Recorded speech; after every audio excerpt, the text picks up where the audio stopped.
السلام عليكم everyone، يا رب تكونوا كويسين. انا بسجل الفيديو ده يوم الاربع والامتحان ان شاء الله يوم الجمعة. فمهم انك تعرف ايه هي التوبكس اللي انا لو مكانك، لو انا طالب وعن ناقص لي يوم ونص على الامتحان بالتقريب، هركز على ايه الحاجات اللي شايف ان هي هاي ييلد ولازم انك تخش عارفها.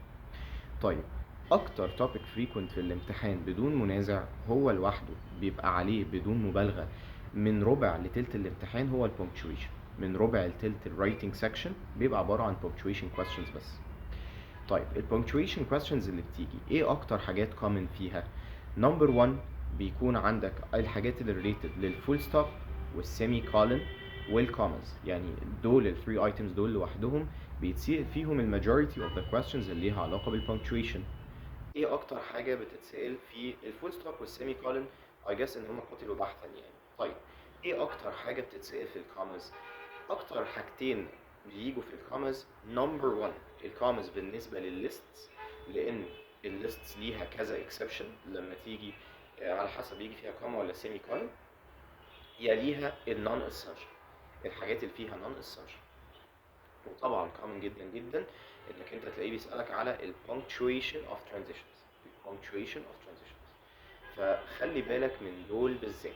ان شاء الله النهارده بالليل على الشانل هتلاقي حضرتك في فيديو، احنا في اليوتيوب شانل عندنا هتلاقيه في خانة اللايف، اسمه EST Final Revision 2 punctuation. همشي فيه بسرعة على اغلب الكيسز البنكتويشن اللي جت في امتحانات ال EST اللي فاتت والاكسبشنز اللي فيها.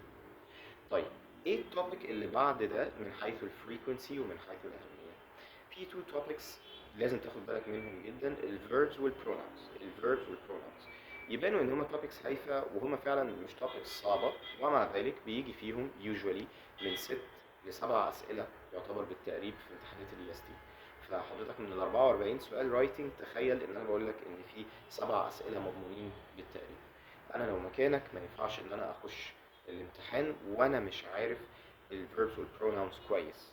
في الفيربس usually الكيسز بتتسأل سهلة جدا، يمكن اكتر حاجة بيركزوا عليها subject verb agreement لما يبقى فيه prepositional phrase في النص، وبيسألوا جدا جدا جدا في موضوع الفيرب parallelism، واختار verb ولا اختار ing form او اللي هو present participle. بالنسبة للبروناونز، كيسز البروناونز برضو لطيفة، لازم بس حضرتك تبقى عارف الديفرنسز اللي مثلا بين it apostrophe s اللي هي it is و its مثلا. طيب، يلي الفيربس والبروناونز ايه؟ يليهم الباراجراف اديتنج. الباراجراف اديتنج اللي هي الاسئله اللي بتسالك تحسها اسئله ريدنج، اللي بتسال في المين ايديا، في الاديشن ديليشن، البوينتس دي. يعني يا ريت تاخد بالك منها، بليز بليز بليز. اكتر انا لو مكانك اكتر حاجه اركز عليها ايه؟ المين ايديا. المين ايديا مينيمم بيجي فيها سؤالين في الرايتنج سيكشن، وطبعا هتتسال كذا مره في الريدنج سيكشن.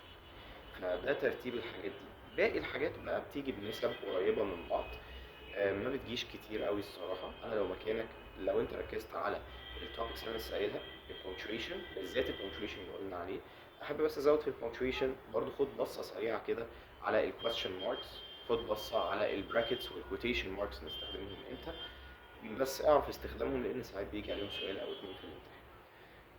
في البونكتويشن ماركس يليهم الفيربس والبروناونز، يليهم الباراجراف اديتنج، بالذات المين ايديا والاديشن ديليشن. طبعا عشان بس ما حدش يفهم كلامي غلط، مش معنى ده انك ما تبقاش عارف التوبكس التانية، لا، خد فكرة سريعة عن التوبكس التانية، بس دول بالذات ما ينفعش تدخل.